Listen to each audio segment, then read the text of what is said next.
while looking around, they're suddenly greeted by a familiar face. Yeah. Hey y'all. Yeah. This is like a more ominous, like, hey, like not the sweet one that we. Yeah.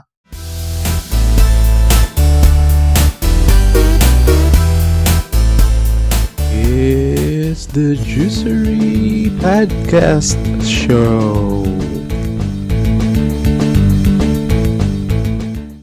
Hey, yo, guys, what's up? Welcome back to the Juicery Podcast Show. And this week, it will be the final episode for the TV series from Marvel, Loki. I'm joined today by our mainstays for the podcast. It's Bench and Juicery. That's something new. Ah. Yeah, welcome back to everyone. I don't need a catchphrase. I'm Bench. Does anyone feel? Have you ever felt really good because you're right? And this is the first. I think this is the first time since this year that I felt this way. Oh. But yeah, we'll know later why am I saying these things. But yeah, I'm right. I'm right to some extent. Then that's very rare for a Marvel franchise. So yeah, welcome back. And we're wrapping this thing up, or are we wrapping this thing up? Yeah. Yeah, welcome back everyone to our episode 6. Joms? Yep. Good morning, good evening, good afternoon, wherever you are in the world. My name is Juicery P, and welcome everyone to the Juicery Podcast. It's episode 6, and we have lots of revelations in store for you guys, as well as lots of Easter eggs, amazing storytelling, and awesome references. So yeah, this episode is really nice. Let's get to it. All right. Yep. What's the title of the episode? For This all time. Oh, yeah, for all time, always. Always. Yes. EVA Yes. motto. Very, very apt and very appropriate to the As we- series. So every week we are running at the spoiler territory. Who's gonna do the honors for this week? Is I it just gonna said be I me? don't have a catchphrase, but I've been doing the spoiler warning. Yeah, you're the spoiler guy. Okay. Again, we're talking about episode 6 for all time, always. Please give this a chance to see before you listen to us. And this is going to be, if I can compare this to the ending of the other. So this is the third Series? Disney. Yeah, third Disney Marvel Disney Plus series. Okay, so if I can compare, this is one of the best series that we've finished so far, and it's. I think everything will be connected, but this one especially setting up everything, so you have to see it first. Yep. It's the glue. Yeah, It's the glue. we'll spoil everything. Will not miss a beat. We'll tell you everything that we saw, and the Joms will tell that to us very slowly, Very and slow. we'll grind the details. Indeed. So you probably need to see this first because you're not going to enjoy this in an audio format. But yeah, but before everything else, before you leave and go to see the episode, please like and subscribe to our YouTube channel. Go find us in where are we again? Anchor Spotify. FM and Spotify. Follow our podcast Anchor. on Spotify. Yeah, find us there. Please visit our Patreon and consider donating Yep. or signing up as one of our Patreons. Yes, we need to feed our families. Please donate. Yeah, my family haven't eaten for a while now, but they're having fun watching this episode. So please consider putting money into our you Patreon. guys can search us on Google, and we are there. So it's the Juicery Podcast Show. We rank number 1 for Spotify. Yeah. Yep. You want to sponsor us as well? Yes. We're good. That's Anyway. nice. Okay. Anyway, that's the we- spoiler we can warning. start. Spoiler Everyone warning. that haven't seen it yet has logged off and they're watching it in their very special platform. Okay, Mhm. let's start. Okay. So thank you very much, Bench. Before we start, I want to let you guys know, that if you guys, everyone who's listening right now, if you guys plan on continuing on watching Marvel movies, this series is a must watch before watching the other movies. Okay, Yeah, because Phase 4. yes, the Phase 4, all of the Phase 4 movies of Marvel Cinematic Universe starts here. This is, I could probably say this is the catalyst where Phase 4 starts. Okay, so this is a really, really awesome awesome episode. Everything revolves around this episode. So yeah, let's start. But before we start, Huh? did we hit some of the predictions that we have from the previous weeks? Yeah. Oh, yeah. Yeah. Yes. So, well, we'll be saying that, or we will be shooting those theories Later. while later. we Yeah. recap the episode. Yeah. Okay. Before we start, the theories that we have is like, who is behind the TVA? So we have 4 options, right? We had He Who Remains. We had the Master Loki. We had the popular Kang. And of course, we have Miss The Minutes. infamous. Infamous Miss Minutes. And we also have the underdog Agatha Harkness. No, Mephisto. Mephisto. Yeah. Yeah, Just okay. throwing it out there, right? Yep. So we had a lot of theories, but apparently there are like one close hit and then one solid hit. Yeah. One full hit. Yeah, because there have been lots of speculations and rumors out there on Facebook in social media that it's like the King Loki. That's saw this article saying that the one behind TVA might be one Master Loki variant, and he is being controlled or he's being a puppet of Kang himself, right? So, and there's also a theory that it is Kang himself behind the TVA.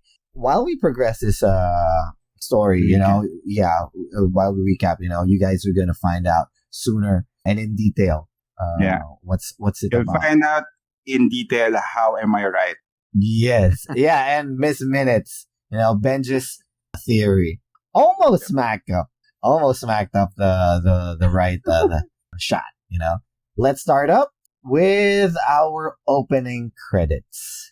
The opening credits is a magnificent display of audio montage. This is the first time. I think this is the first time they did it in a Disney Plus series. It's very apt because we're finishing up a time travel story or like a multiversal story, and the whole audio log was around. It started. Where did it start again?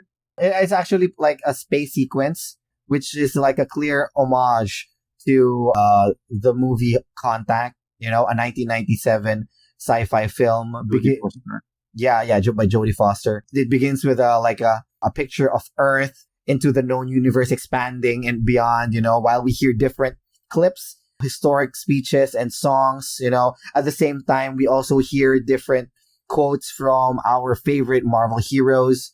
Most notably, Captain America's "I can do this all day," and then the other Cap says, "Yeah, I know."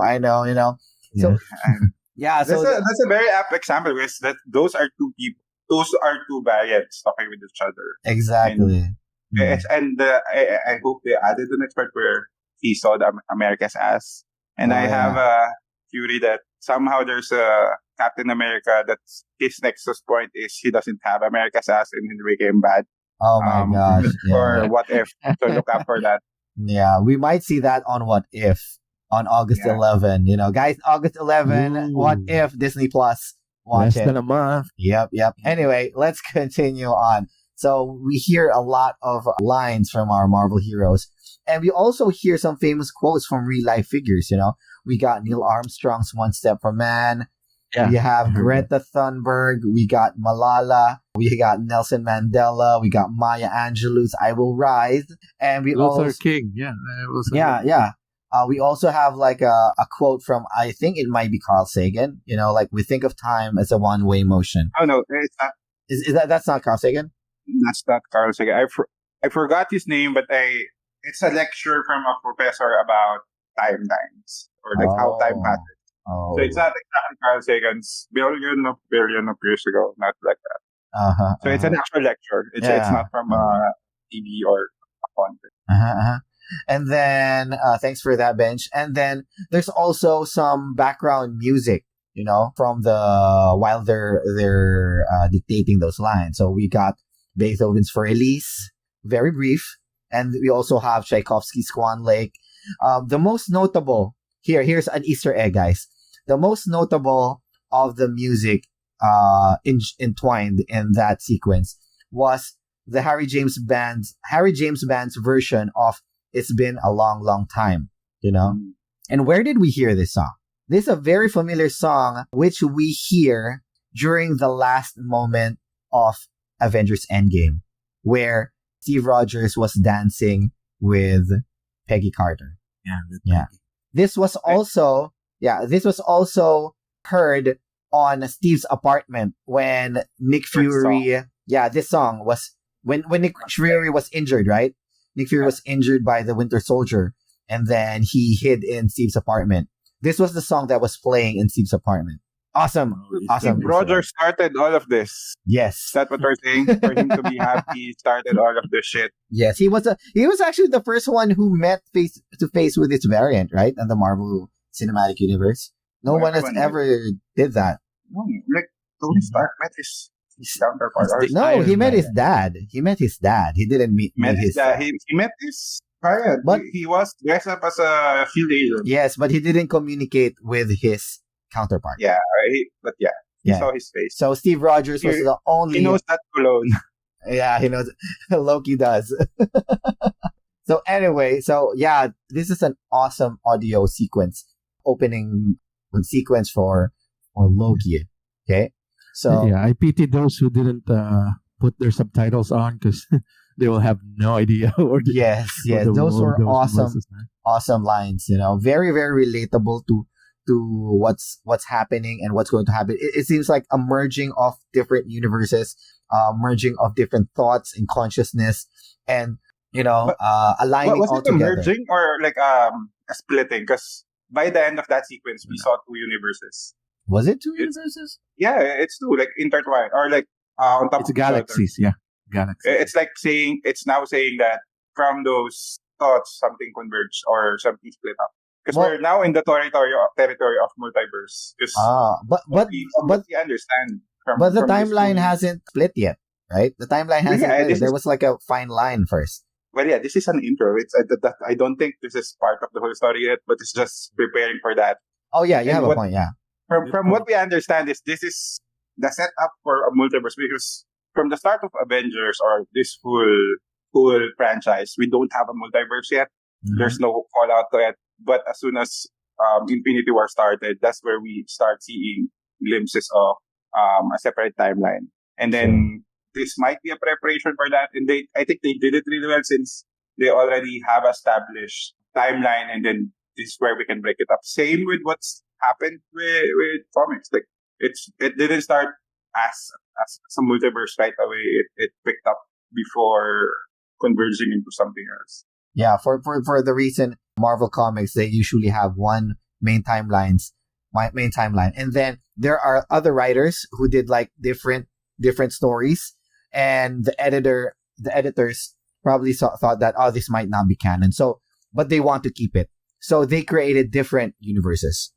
So yeah, the X-Men universe also do that, right? Yeah. Well, we have, what do you call this? The 616, we have the Ultimate Timeline, we have the 2099 timeline, we got the 1602 timeline. If you guys aren't familiar with the 1602, it's like Marvel heroes emerging during the 1600s. So, and we also have the 2099, as I mentioned earlier, like, the future, ancestors, so descendants. It's like descendants, or like, what do you call this? Spin-offs of present day teams with different characters. We have Doom 2099. But anyway, going back. So we see the timeline, we see the universe after that great montage. We see the universe, and then we see the sacred timeline on the horizon, on the background. And then finally, we slowly zoom in to a big rock where the Citadel at the end of time resides or is situated, So this is where Loki and Sylvie went after enchanting Alioth, So basically Alioth is like a big portal gate, And then, which is true, but like after defeating Alioth, it opens up. And do you think, guys, that the Citadel at the end of time is really inside Alioth, or it's just a portal? What do you guys think? Yeah, could be a portal for me. It's when he was enchanted. Mm-hmm. How about you, Ben? They open it. Yeah, they open it. It doesn't make sense because like the first time, I think this is the only point where I kind of don't agree with how it was placed. But they enchanted Elias, and then just to get memories, but they're exactly at the point of or the actual place suddenly. So I mean, it could be like a very expanded explanation that actually, since he is a temporal being, you can go inside and into places. Maybe he didn't look at the memories. Maybe she enchanted Elias to mind control her to open up a portal. But yeah, that didn't reflected in the story or somehow. Well, yeah, maybe. They could have expounded on that. But yeah. So anyway, we also see here after the long shot of the Citadel at the end of time, we zoom in towards Sylvie and Loki traversing the rocks, going to the entrance of the Citadel. I also just like to know that if you guys noticed the top part of the Citadel, the glowing yellow part area of the structure, it strangely resembles the head of, call this the pruning stick color, right? Yeah, the color, but it kind of looks like it. I've heard, I've saw some sources saying that it looks reminiscent of the pruning stick. Anyway, when they was it really called the pruning stick? I forgot. I don't know. You mentioned like there's a term for it. You were the one who mentioned that there was in the comics. It's called the red cannon. Yeah, the red cannon. Something. So the pruning stick. I don't know. So anyway, we enter the Citadel, the Dark Palace, or the Dark Citadel. Yeah, I like the camera movement here. It's like shifting, exactly, rotating. And there's also there's this brief conversation with Loki and Sylvie.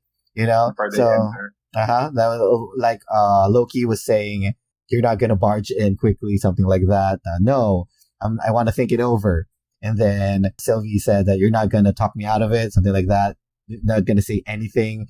No, not really. So there's, this is a moment where both of their behavior suddenly change. Or like they don't know what to do right now because they are almost at the end of their journey.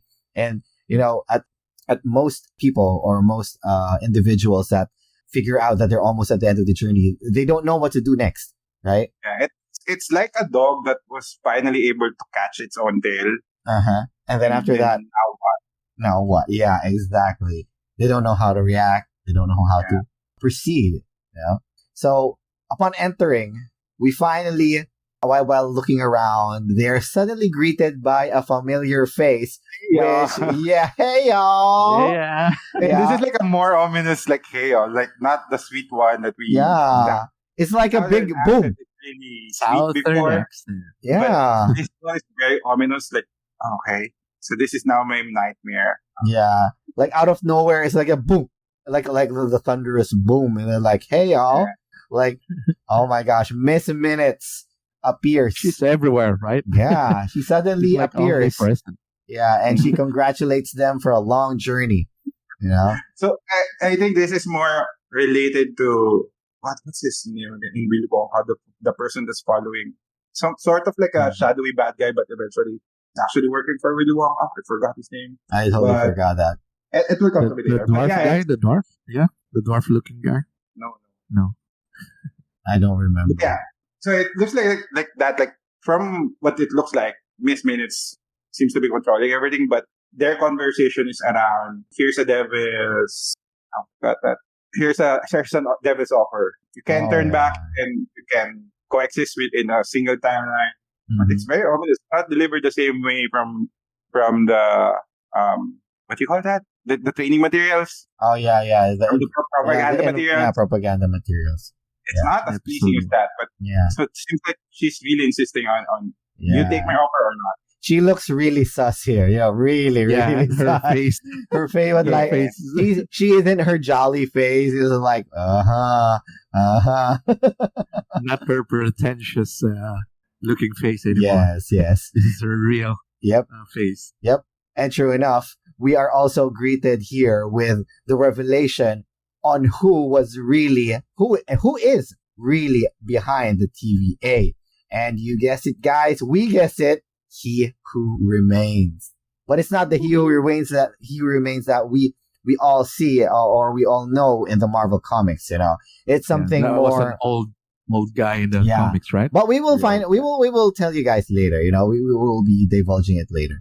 So anyway, we got that right. He remains. Woohoo! You got that right. Yeah. I think everyone got it right. Yep. So I got the name now, Arthur Slugworth. So he's like the shadowy guy that was following everyone, but eventually found out that he's actually working with Willy Wonka. Oh, Yeah. okay. Oh, Yep. you did. Going back, Miss Minutes mentions to the pair that they have impressed He Who Remains. Well, basically, He Who Remains is the one who created and controls everything. He said that in the end, it is only He Who Remains. So he said that you guys have gone this far and has impressed him. And now he's going to make a few creative adjustments. The He Who Remains wants to make a few adjustments and is offering them a deal. Something like a very good offer to be reinserted to the sacred timeline. If he wants to, Miss Minutes is enticing Loki, saying things like, do you want to defeat the Avengers? Done. Kill Thanos? Done. Which is what Loki has been aspiring for internally all this time.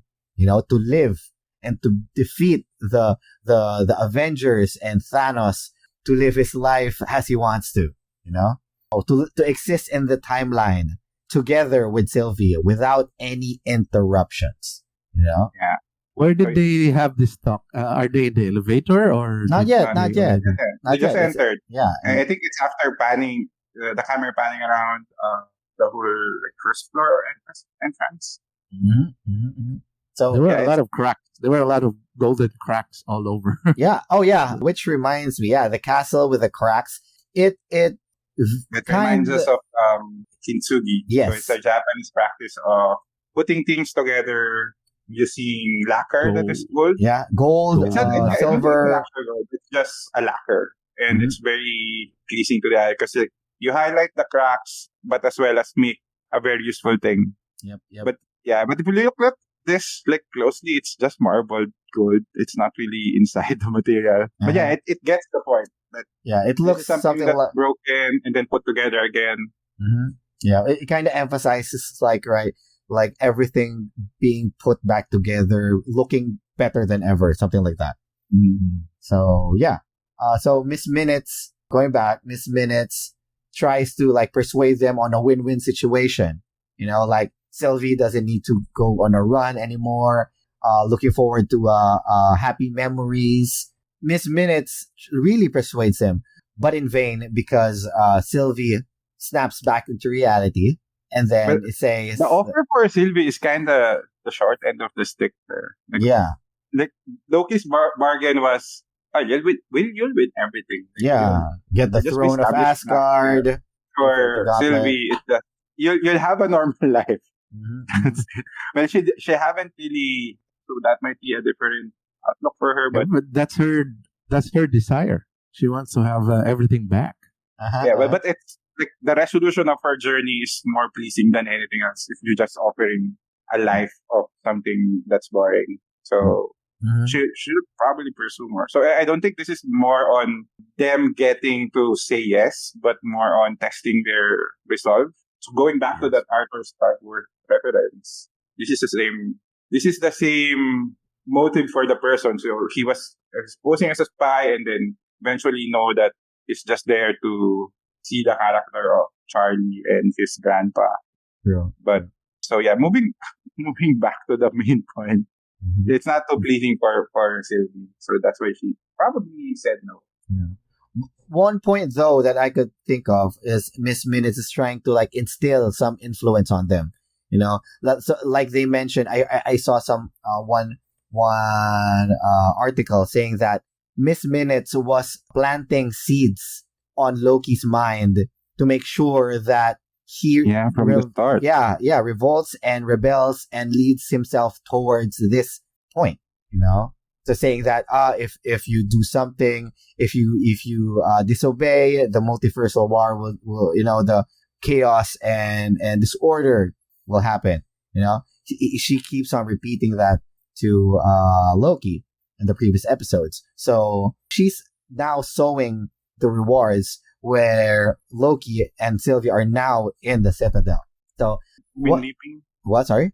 Reaping the yeah, reaping the rewards. I'm sorry. But yeah. Is that really that big of a deal? Because the only time that we saw them interact was in the propaganda part, in the training materials. I agree that it somehow gave him an idea of that this is what will happen if the multiversal war happens again. But I don't think that's a big. Yeah, it's a subtle. It just happened in one scene, but yeah, it's a big. It's a subtle. Yeah, maybe seeing Miss Minutes again triggered. Yes. This is some more ominous Miss Minutes. Yes, true that. But yeah, even though Miss Minutes tries to persuade them, they could have just said yes that time, but no, they still said no. But even though they said no, some idea has been planted on both of them already. Loki has already when you see Loki's expression when Miss Minutes was mentioning like defeating the Avengers, defeating Thanos, having the throne of Asgard and the Infinity Gauntlet, you can see the look on his face that he wanted it. Yes, he wanted that. So the seed was planted already. The seed was planted. Maybe on that is on the part that they can coexist in one timeline. I think that's more pleasing to him than the other ones. It's like I don't know. I think this is a changed Loki now. It's no longer the Loki that we had in the first episode. He's more. He's less of an asshole. Probably. But we can't discount the fact that, his primal instinct is to still be, to rule over people. Yeah. He has, maybe he's changed. Loki. Maybe he's changed. When you get to the end, you might think twice about that. Because like at the end, I don't want to go there yet, but it's going to be a bit of a different reasoning for him why he is suddenly against Sylvie. Yeah, true. Let's continue on. Okay. So, yeah, Sylvia and Loki disagrees with Miss Minutes, saying that they'll write their own destinies there, So Miss Minutes fades away. I was about to say fade away from existence, but not yet. Probably travel back to somewhere, right? Yep. The omnibus Miss Minutes. Yes. So, after that, okay, so cutscene. Okay, now we go back to the TVA. As we all know, Mobius on the last episode used the tempad to go back to the TVA and fix whatever needs fixing there, to tell the truth to all the people, right? So here, back in the TVA, we see Judge Ravonna Renslayer downloading some files on her tempad, trying to fix some case files, and then she notices the rings on the table, with a mug where Mobius usually puts his mug, which is very, she becomes nostalgic and thinks about it, but maybe she feels bad about pruning Mobius, So, and then Miss Minutes suddenly appears again, and then this is where Miss Minutes jumped to. Yep. And apologize for the delay and says that all files have been downloaded to the tempad. But to her Ravonna's surprise, she said that those were not the files she requested, and then Miss Minutes confirms that they're not. They're not the files that you wanted. But I think he, maybe referring to He Who Remains, thinks that it would be useful to her. Then Miss Minutes disappears while the judge says who. So she never got an answer, right? So something ominous again, some agenda going on this scene, So we actually don't know specifically. We might be assuming that the person that Miss Minutes is referring to is He Who Remains, but it might not be him. I have some theories. This might be, if you guys are familiar with the Kang variant named Immortus, which Ravonna has allied himself with in the comics. So they have a romantic something in the comics? Yeah.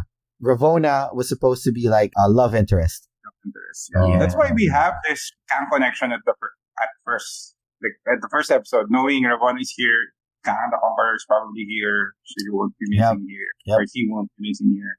And most likely Immortus would also be there. So, yep. So anyway, going back to the Citadel, so let's see Loki and Sylvie go around, looking around the area.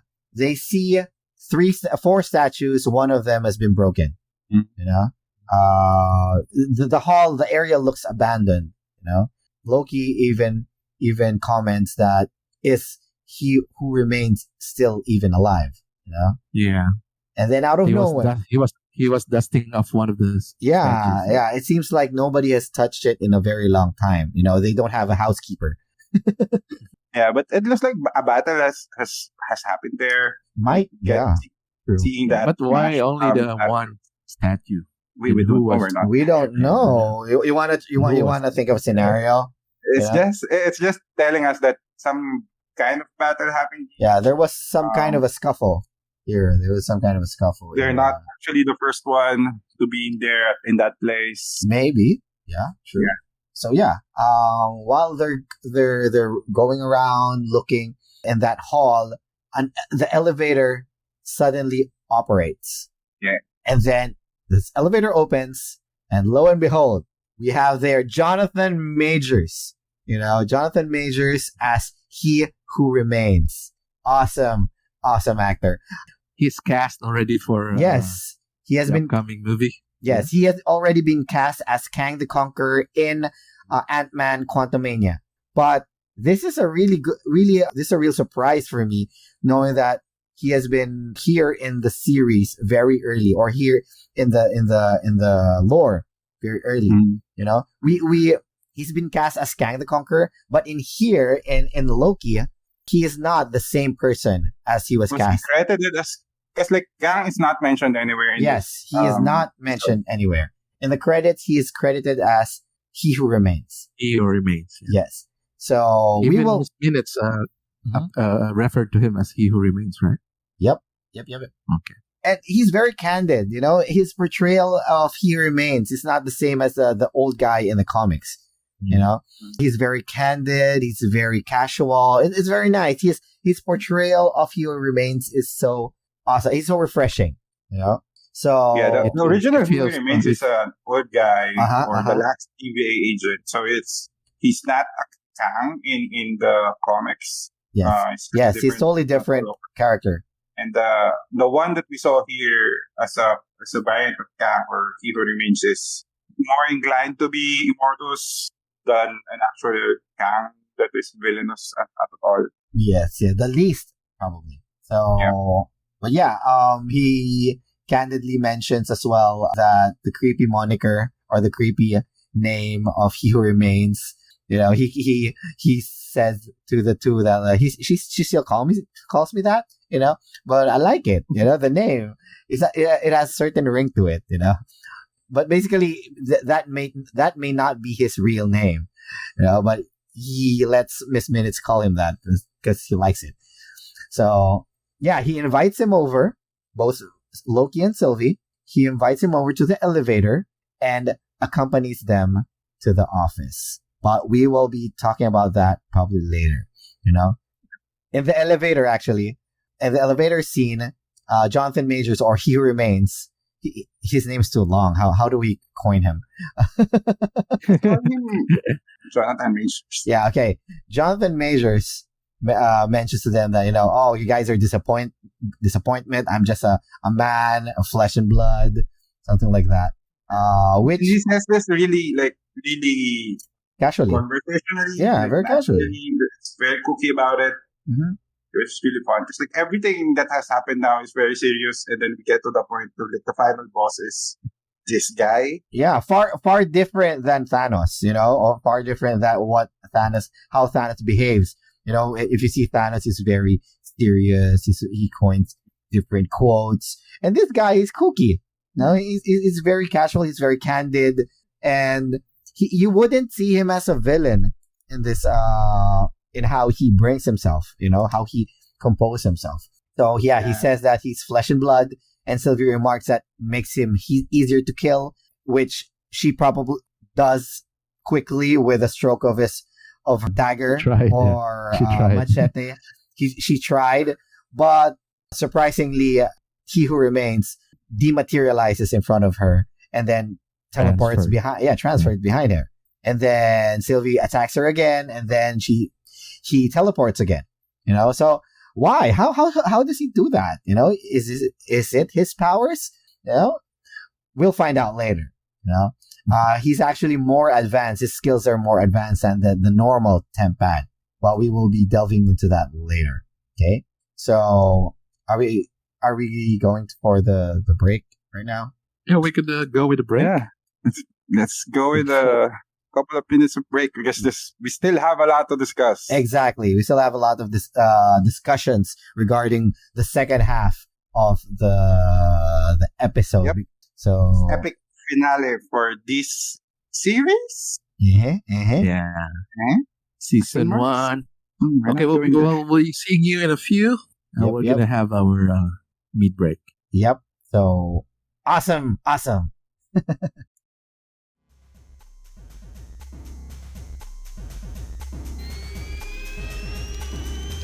Way to go, Tic Tac! That's how you punch. Wakanda forever! Nah, you wouldn't have heard of me. Let me put you on hold. Dance off, bro! He's a friend from work! I can do this all day. Yeah, I know. I'll show you ferocity. Higher, further, faster, baby. We have a hot We're gonna jump on that spaceship and get out of here. No, it's cocky. It's you. It's bigger. There was an idea. I'm always time is a true enemy for all. We think of time as a one-way How dare they?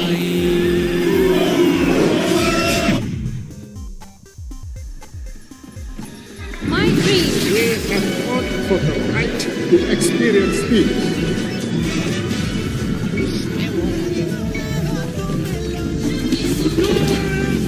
motivated by women who outwork. What is grief if not love as it is? I'm alive! Open your eyes.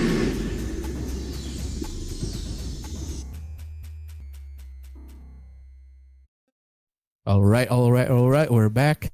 And let's continue to the second part of our recap and reaction. Okay, episode 6, Loki, for all time, always. Before we took our break, we had Loki and Sylvie in the elevator with He Who Remains. Okay, then we switch. Okay, we switch to back to the TVA with Ravonna Renslayer rummaging through some stuff, checking her briefcase and files. And then there was a knock at the door. She says, "I'm not to be disturbed," something like that. And then enter Mobius. Enter our boy Mobius back in TVA. Yeah, With a vengeance. Mobius with a vengeance. With So, the same Even suit. a wow here, like wow. yeah, we were hoping for that wow, but sadly, Wow. I'm back. He's back.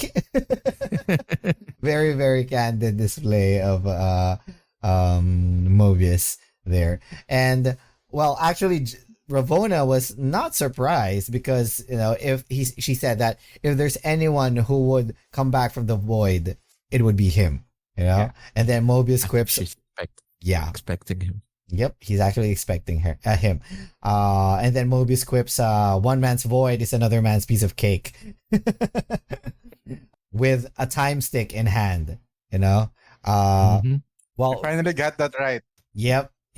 Time stick. Okay, I searched for it. A prune stick is actually called the time stick.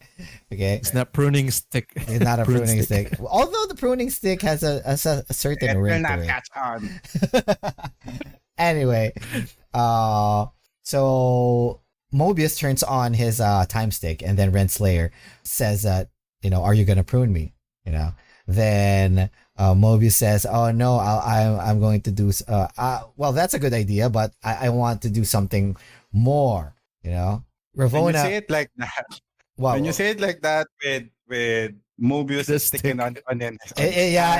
No. Going to do something more. Wow. No. Well, that's 50 Shades of Morbius. yeah. Well, that is Ryan's area of expertise, not us. Okay.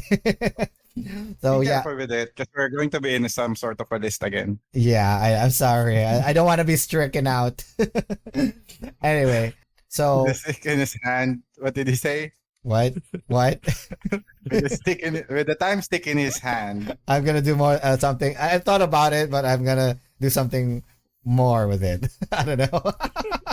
Okay, and the stick is now glowing, Yes. turned And on. recharge. Pound chicka pound pound. Anyway. Anyway, Yeah. So with our conversation, Ravona reaffirms the choice that she made. I had to do it for the mission, And then Mobius says that, what mission? The TVA is a lie. We are all variants. What mission would that be? Mobius says that the mission isn't real, and then Ravona refuses to believe what she's being presented with, and then with one quick motion, she pulls her tempad out and summons D9T, arrest Mobius or prune him again. But to her surprise, Mobius says that it won't work this time because she finally knows her secret. And what would that be? And then he shows the pen, the Franklin D. Roosevelt High School pen, to her. That he once questioned Ravona, and Ravona mentioned that it was a keepsake from her favorite analyst. Then jump over to a different scene on the sacred timeline, which is in Fremont 2018. Is that right? Yeah, Fremont 2018. With B-15 luring Hunter D9T and a troop of Minutemen to lure them to a place, and then the next scene cuts to B-15 standing in front of an office with a cup full of the FDR high school pens. Yeah, and then D9T enters the room and then was supposed to arrest or prune B-15 when B-15 says, hold up, we gotta talk, something's gonna go down here. And then suddenly Ravona, someone shows up, and it is Ravona Renslayer, but not her. Surprisingly, this is a variant of Ravona Renslayer with the name of Rebecca. It's on the plaques. It was never said, but she's named Rebecca Torminate. I don't know. Yeah. Is she the principal? Because she has a plaque. Yep. Principal. Yeah, she seems to be the principal or vice principal. I don't know. Which surprises D90. He says that judge. But who are you? And the variant says, "Who are you? What are you doing in my school?" Something like that. We finally find out that the analyst is a variant of Ravona. So this shocks the hunter D9T, and then B-15 begs to have a talk with D9T with this revelation in mind. So yeah, big surprising turnout of events. We go back to Sorry. No, you mentioned we found the analyst. Yeah, this is the analyst. Oh, this is a variant of Rebecca. We're sharing now to everyone, or B-15 is now sharing to everyone that we have a variant. Everyone is a variant. Yeah, exactly. The analyst, quote unquote, the analyst that Ravona Renslayer was referring to was not an analyst, but in fact her variant. Yeah, I think it's just the pen, or being in being a principal in FDR is just a throwaway. I don't think she even mentioned a favorite analyst. She just mentioned that this is from some analyst that she had, because she has many.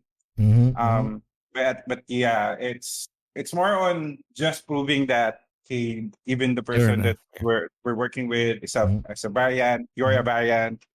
Coming from that last episode that like she got the memory back from Sylvie. Okay, I'm a variant. Or she's just saying that, maybe Ravona knows that she has a variant and she just plucks it out from that timeline. She's a true believer. Because no. I think this Brian is right. She's a true believer now. She drank the Kool-Aid. Everything that you will say to her is not going to affect her in any way. Yeah. Even though you're right, I know that this is a bigger deal than me. It's a very culty attitude towards the situation. Like, I know what's happening is not real, but I'll find someone who's like the being that is controlling everything. It's like it's no longer, and like the bigger plan is to get everyone cleansed of this notion, or like on board with B15 that, hey, you're a variant, everything that we know is fake. But to Rebecca or to Ravonna, that doesn't matter. Like, there's a bigger deal than us. Yeah. So it is true that Ravonna does not know who really is in charge. Right? Yeah, same. Still, at this point, she doesn't know. And then that's where like the details or like the files that Miss Min has provided her at the first part, like, you read this up. This is not what you were looking for, but you will find this very interesting because the guy upstairs likes this one. So she doesn't really complain about it. Yes, true that. Anyway, so we cut back to Renslayer's office. Okay, so Mobius now telling Ravonna that everybody's ready to hear the truth. You know, that the TVA, the Time Variance Authority, the most powerful force in the universe, is a lie. Yeah. But not all of them are created by the Timekeeper. Yes, they're all variants. But you know, like we mentioned, Ravonna still being very zealous to what the person behind TVA stands for, says that this, it might be a lie, but it is a necessary lie. You know, they created that person created the TVA for a purpose. You know, even if they don't know what purpose is that, they have to uphold it. You know, it's a necessary one.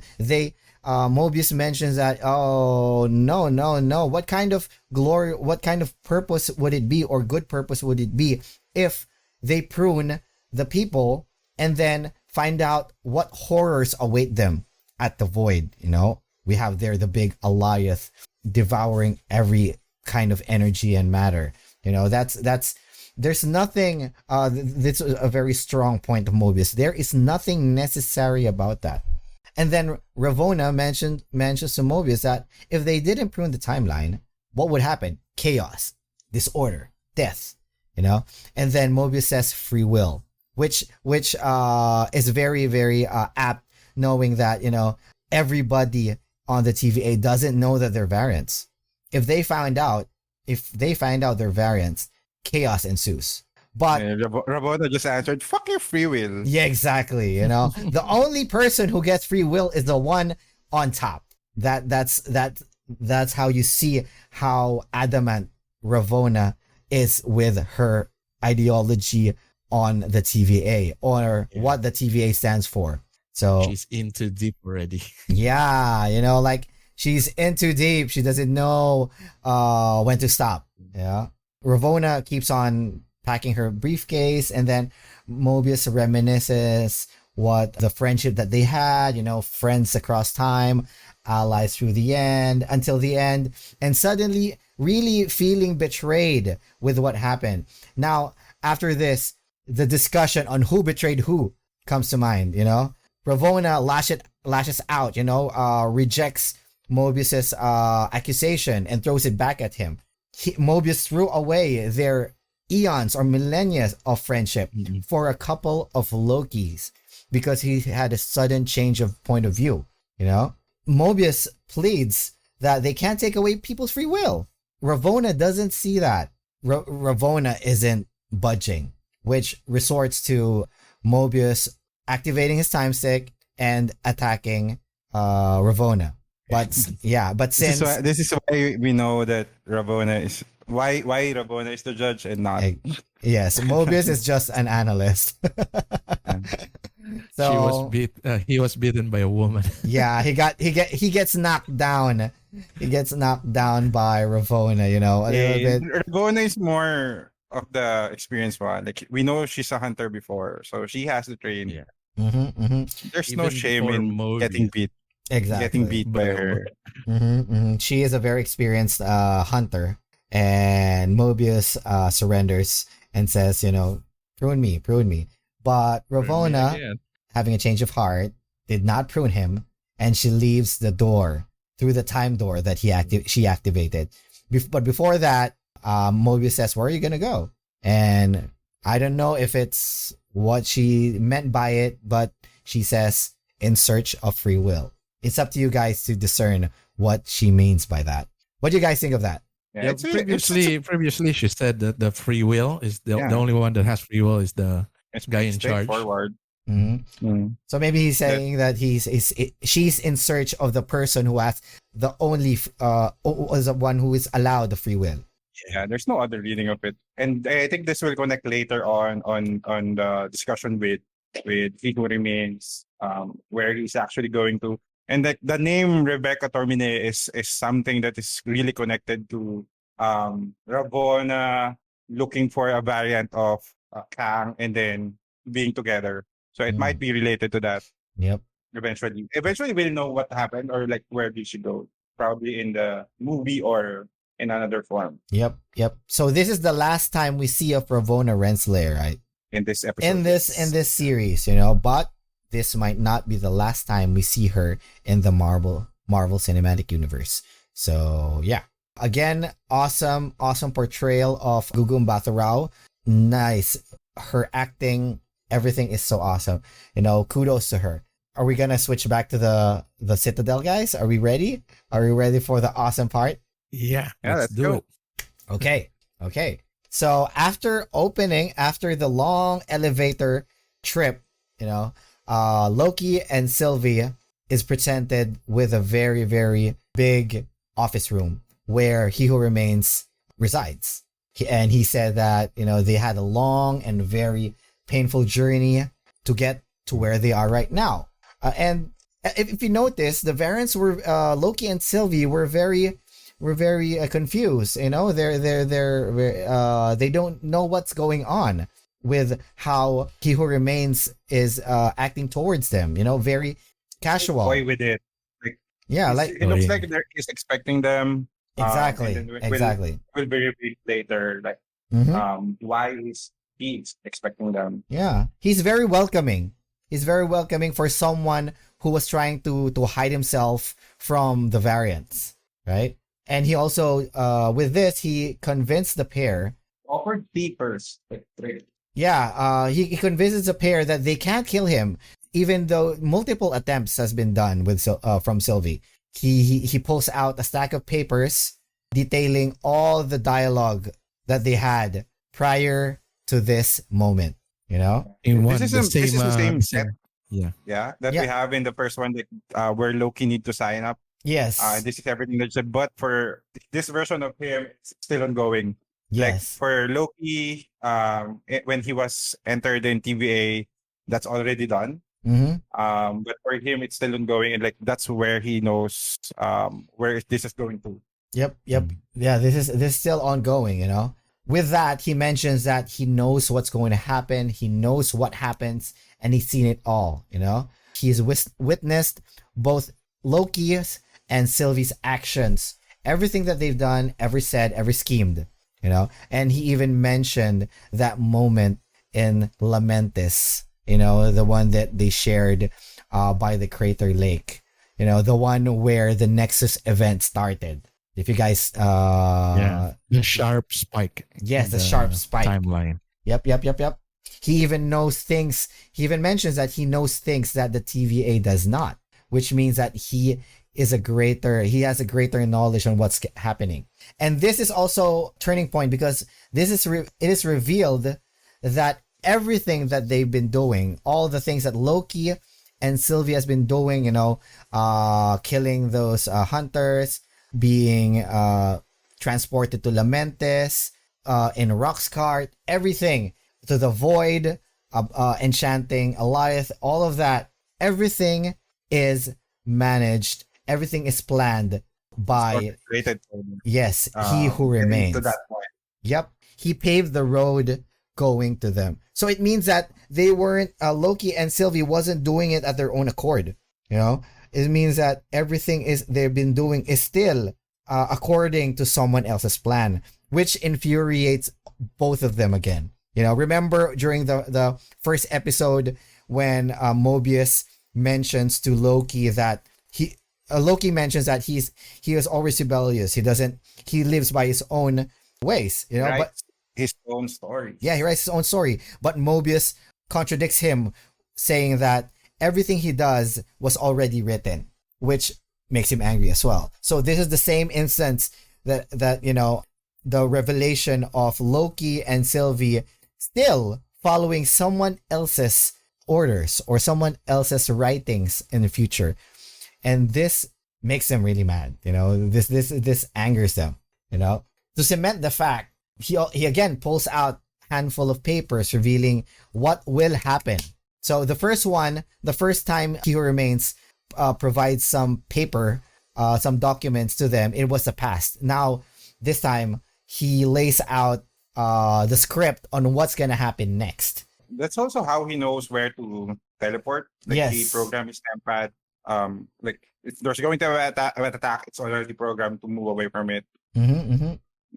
That's how he is moving away from the barrage of slashes that he's getting. Exactly. Yeah. It's more on, again, going back to the initial theme of this, that Loki doesn't like knowing that he didn't plan anything, or like he's moving to his own accord.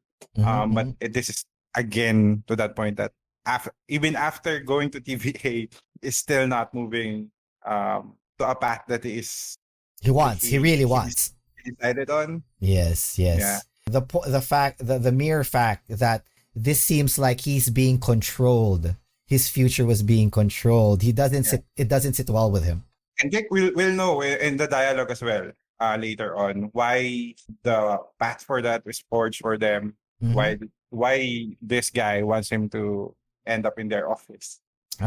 So yeah, continuing on, Sylvie snapping out of what's happening, all the big revelation being presented to them, questions why they were even there. What's the reason? And then He Who Remains gently mentions, you can't get to the end until you've been changed by the journey. This stuff, it needs to happen. They have to know what's going on. Before this is where we get the backstory now. Yes. The overall story. Yes. With the cool graphics. Exactly. Yeah. How did he create that? He has magical powers, right? Yeah. No, he has a modified tempad.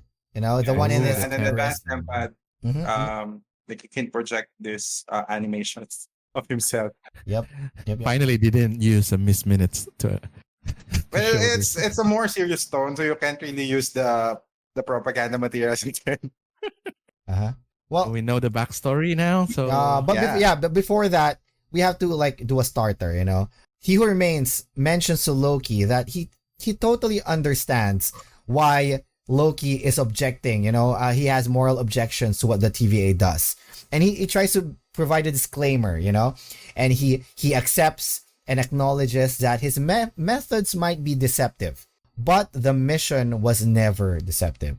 The means is different from the ends. That's what he's trying to say. He's saying that without him and the TVA, everything goes down to shit. And then in this moment, Loki mentions, I really like this conversation between them. Loki mentions to them, so what are you afraid of? And he says, He remains calmly and scareful. He's kind of very timidly mentioned he's afraid of himself, which bewilders both of them, both Sylvie and Loki. That's the time he explained. He explains it. Explain that it's very narcissist. Mm-hmm. He mentions that. Well, Sylvie mentions, "Who are you? Who are you? Why are you afraid of yourself?" He has been called many things: a ruler, he who remains, a conqueror. Bing, bing, bing, a conqueror. Which gives we have a Kang connection over there. And say the Kang because I see the guy. Yeah. Well, he's not Kang itself, he's not the Kang person, but he's a variant of. He's also been called a jerk. Yeah, a jerk. Yep.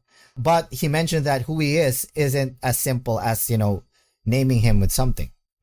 So with this one, he presents a very, very nice CGI representation on what's happening. So basically, a variant of himself who is a scientist from Earth on the 31st century discovered that there were multiverses on top of each other, stacked on top of each other.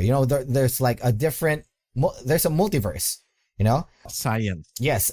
And Pure science. pure science. And along these lines, several versions of himself also know this, also discovered this at the same time. In the effort of sharing knowledge of its technology, the variants started making contact.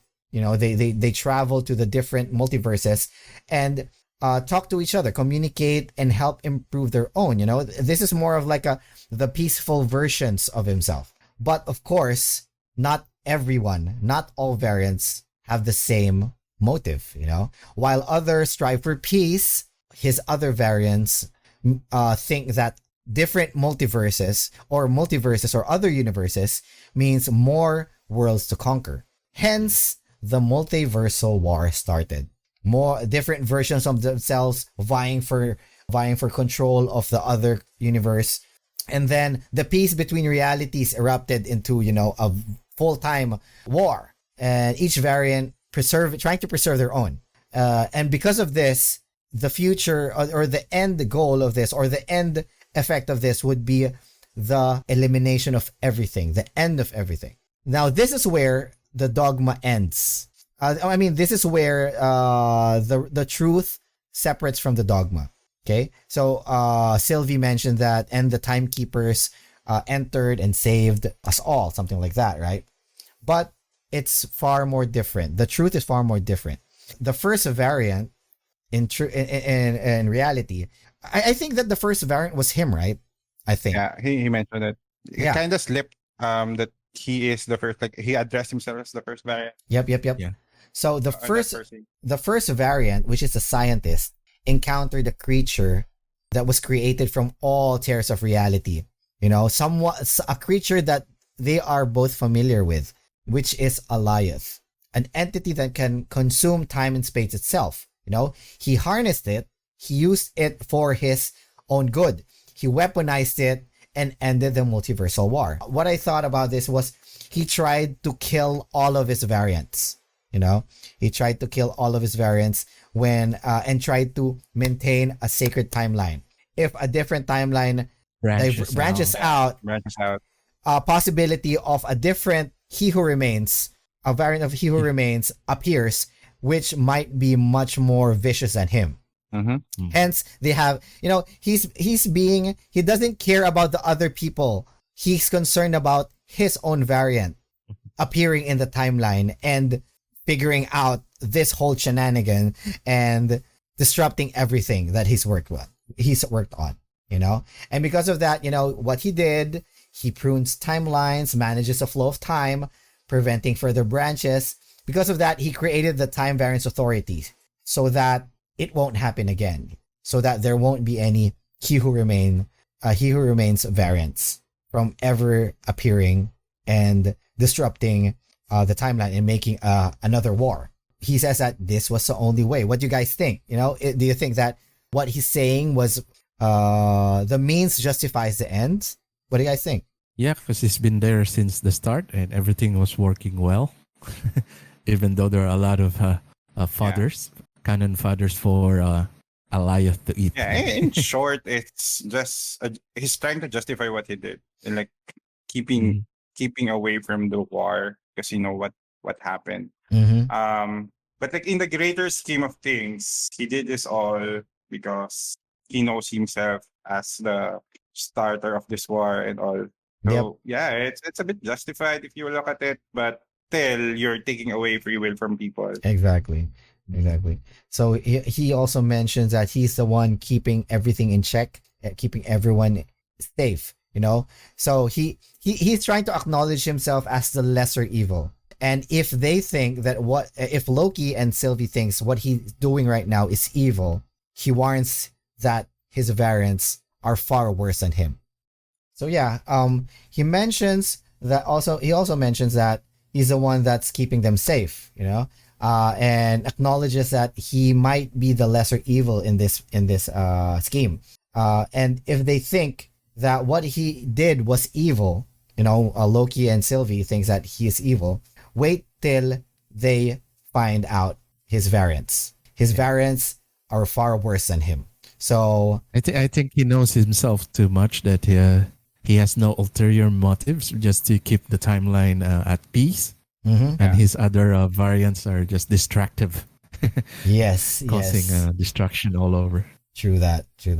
And they were presented also with what Jonathan Majors mentioned to them, provides him with two options: stifling order, which what's happening right now, or cataclysmic chaos. If they kill he who remains, something far worse will replace him, and it will not be good. He's been through every scenario. He's been through every timeline, and he knows and presents to them that this is the only way, and this is how the TVA works. Without it, chaos will ensue. Yes. So yeah. But even through all of that, Sylvie still mentions that it's a lie. Yeah. She's not convinced. Yeah, she's not convinced. And Loki even interjects, even adds up like, will you be continuing to prune innocent timelines? No. This is where He Who Remains counters and says, no, you guys will. So he presents the two options.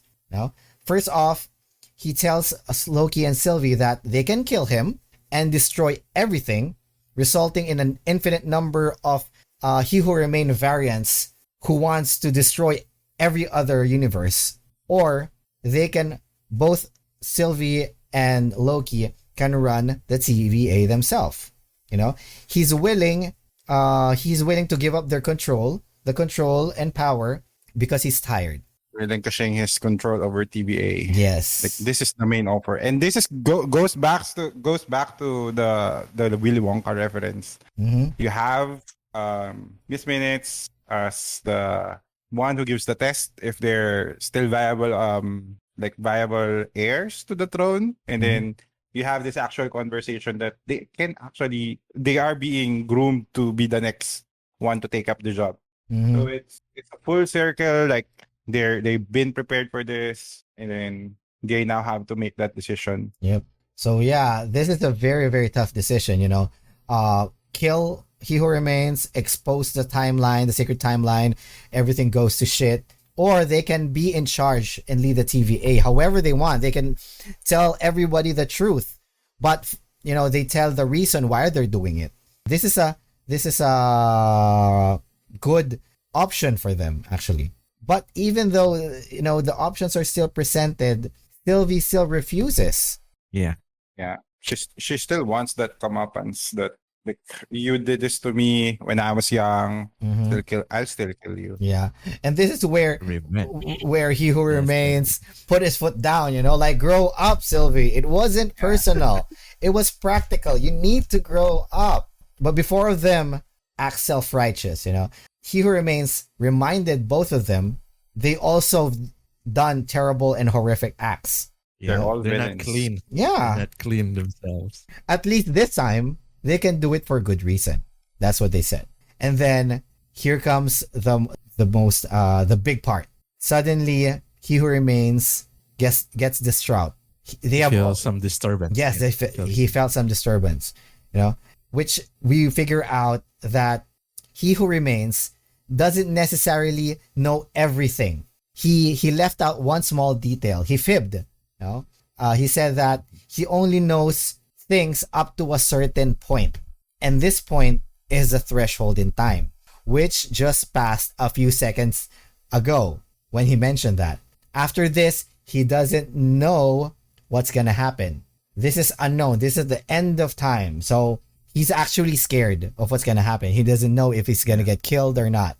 So there were some theories that the background sound was comparable to the sound in the Scarlet Witch, the WandaVision. Oh, really? TV series. Oh, I need to check that out. Yeah. When they overlap that, it means at the time when the last fight, the battle scene between Wanda and Agatha. Yeah, and Agatha. Oh. That's the point where he felt the disturbance.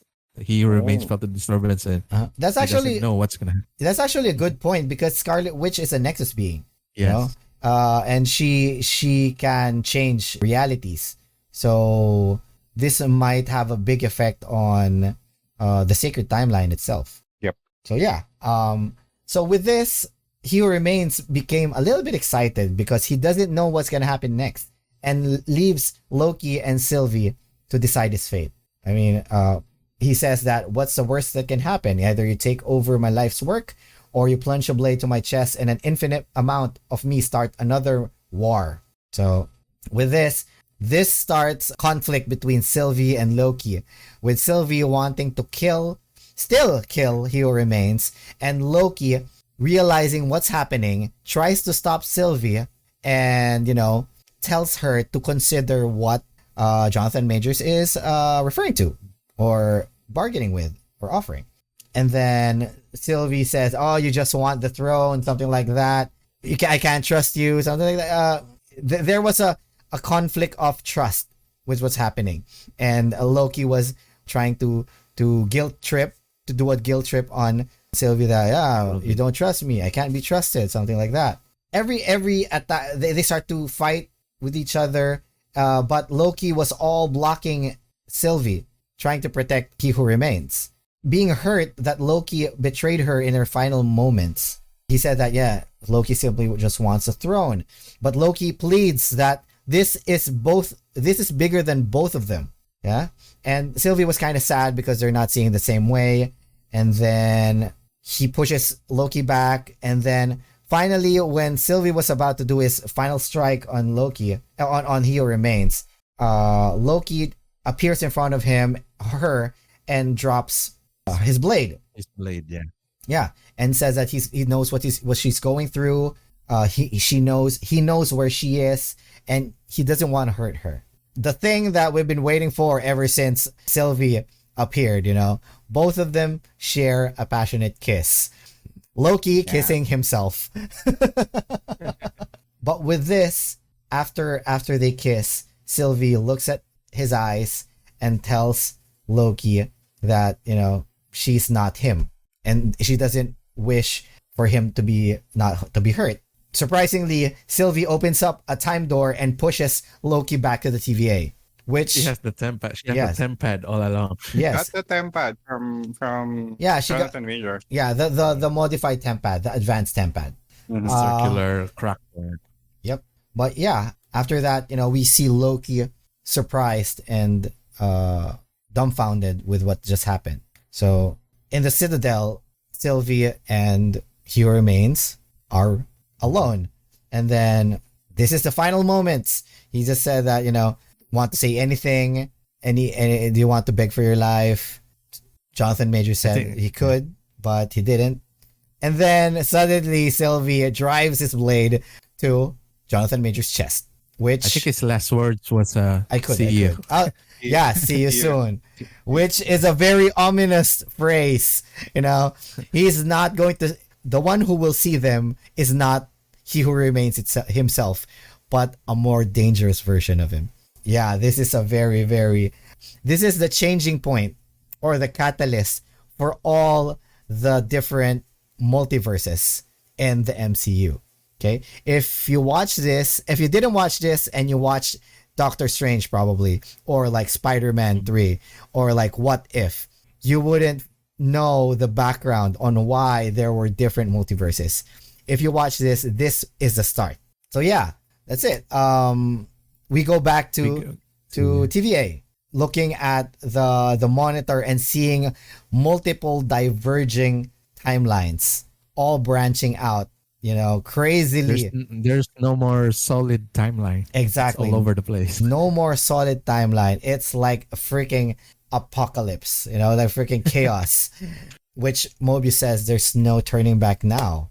And B15 interjects with who says anything about turning back. We go back to Loki running around, scampering in the TVA complex, and we hear a familiar voice. We actually see it's actually credited. He's actually credited, but he's not seen explicitly. We hear Casey, and he is turned into a hunter. Right? Yeah, you just hear his voice. Yep, we hear his voice. So if a timid, peace-loving analyst became a hunter. Who doesn't know what a fish is? Yeah, doesn't know what a fish is. Yes. What more the other people in the timeline, What more the more vengeful, the more warmongering people in the timeline. So this is something that we really have to consider. So we see Loki running through the to the library, and then encountering B-15 and Mobius, warning them about a more dangerous variant of the one in charge, which we are a bit surprised because Mobius and B-15 don't know about him. He said, "Who are you? What are you saying? What division are you from? You're an analyst." Yeah, you're an analyst. Yeah, which surprises Loki. What the fuck is happening?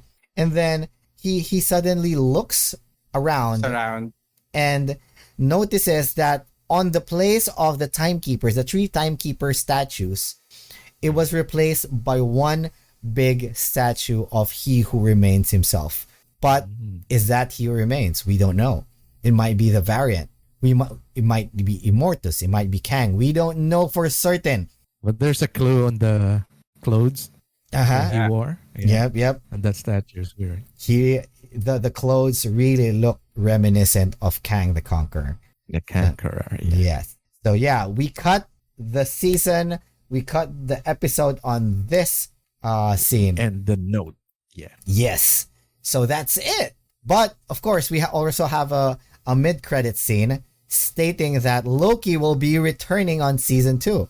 So, we'll keep our hopes up on what's going to happen to Ravonna Renslayer, to Mobius, to B-15, and to our 2 favorite Loki, Sylvie and our very own Loki.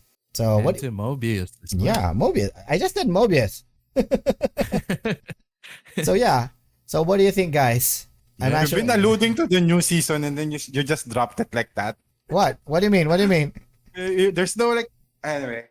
Yeah, where it's going. The big surprise here is there's a new season. This is the first Marvel Cinematic Universe TV series that has its second season. So yes, it's true. It's kind of a big deal. Yeah, true. Because the story doesn't end there, and it's gonna continue. You see how powerful the effect of this series is to the Marvel Cinematic Universe, because there might be more repercussions, might be more effects on what the TVA, what's going to happen to the TVA, and what our Loki and what Sylvie is going to do in the next the next series or in the next movies. They also mentioned that Loki will be appearing on Doctor Strange. We'll finally be able to figure out what happens next after Loki discovers what happens inside the TVA. So yeah, that's it. Yep. We finished the whole season and we're going to look out for the next one. Yep. By the way, I just want to add awesome performance by everybody. Tom Hiddleston, Sophia DiMartino, Owen Wilson, Gugu Mbatha-Rao, Wunmi Mosaku, and of course, Jonathan Majors. Impeccable, awesome performance by him on playing He Who Remains. I mean, he's a very different kind of villain. We wouldn't even call him a villain at this time. Yeah, not yet. Yeah, not yet. But his performance was amazing. Good job to everyone. Good job. Awesome performance for Miss Minutes as well. Yes, Tara Strong. Hey y'all. That was a very ominous for every end, we gave our scores for this one. Are you ready to give out your scores? Yeah, I'm ready. Scores. You know what? What? I'll hold up on giving my score. Why? Season 2 usually is a make or break for any kind of. Let's do this for the first season first. No, I will not. If you want to hear I'll share it in my series finale. I thought you're gonna share it in your Instagram. Okay, Jumps. How about you? Do you have? I enjoyed it. Like the whole journey is great. This is a great way to showcase Tom Hiddleston's acting skills. Like we only see him do one kind of thing, but it's a great watch. Like all throughout, like any Marvel franchise or like the other TV series as well. this is one of the top of the three now. Mm-hmm. So yeah, it's a great watch. This is an amazing series, I tell you. If I'm going to rate it, I'm going to rate it 5 alligators out of 5. Okay. Oh, a perfect one. Oh, the Yes. best Loki. Yes, the best Loki. This is a really, really good turn. Our favorite villain. The revelations that are being shown in this series has a very big impact to the main cinematic universe. Rarely do we see TV series that have a big impact. The movies, the most notable would probably be in Agents of S.H.I.E.L.D., where the agents were the ones who discovered there was something happening in Eastern Europe. Hence, the Avengers attacked the facility of Baron Strucker in the starting moments of Age of Ultron. Mhm. You guys familiar with that? Yeah, I can't remember. It's been a while. Yeah. So basically, the information of the Hydra base came from the Agents of S.H.I.E.L.D. So But didn't we establish already that Agents of S.H.I.E.L.D. it's not canon? Or is Not it canon now? it was canon up until a certain point. Okay. Yeah. As much as they wanted to make it canon, there were times that it did not follow what was happening in the movies. Like for example, during the last few episodes in the season or the last series or last season of the series, the snap did not happen. Yep, in Infinity War, because the final season in Agents of S.H.I.E.L.D. coincided with Avengers Infinity War, but the snap did not happen there. So it wasn't canon anymore at that point. And there's also contradiction with the Darkhold book in Agents of S.H.I.E.L.D. and the Darkhold in WandaVision. It looked totally different. So yeah. But going back, this series is really, really important if you are a Marvel fan and if you want to, stay up to date with what's happening in the MCU. Performance wise, everyone did an amazing job. The music, the cinematography, the acting of everybody, the story wise, it was fleshed out. There was no dull moment. Amazing, guys. So that's it for me. 5 alligators out of 5. 5 alligators, yeah. For me, I'm gonna give it a 3.9 out of 5. So the production wise is very good. Disney, there's no doubt that you're gonna get an outstanding TV series like the movie. It felt like a movie. Yeah, exactly. A long drag movie. Performance wise, yeah, very good acting all throughout, including the special effects. Just a little bit etchy about the alligator one, like the one I the complained. CG, the CG. Come It's on, fine. it's fine. It's fine. But overall, yeah, it's a good watch. 6 episodes, all around 50 minutes each. Should be a good watch as well. An important watch if you're a Marvel fan, especially for the upcoming Phase 4 movies and other TV series. This will be very important watch. Yep. Awesome. You guys better watch it. Amazing. So with this, we are ending our podcast. Yes, Loki's finally done. Nice, guys. We finally breezed through it. Oh my gosh, I can finally take a breather. Take a vacation. Yeah. Speaking of vacation and breather, I think we're going to do one more movie review and then we'll have our season break. That will be around We have 4 seasons? weeks. Yeah, Yeah. mid-season break. Yeah. For our... Even podcasts have seasons, I thought you just do it and don't stop. Well, we can, So watch which out one are we going to review next? The last for this season 1 for Juicery will be Black Widow. Ooh, okay. Only for Okay. next week. Yep. So watch out for that. Another Disney Marvel movie. Yep. Okay, so I'm gonna be saying goodbye and thank you for spending time with us once again for this week, and we wrap up the season 1 of Loki. Okay, guys, say Yay. goodbye. Yep. Thank you very much, guys. Good morning, good evening, good afternoon, wherever you are in the world. My name is Jomzy P, and this is the Juicery Podcast. I'm here with Benj and Ryan, signing out. Bye, guys. Bye, everyone. Thank you for the journey. Yes. It was one heck of a journey. Please like and follow, subscribe, donate. Bye-bye. See you. Bye, everyone. See ya. Peace.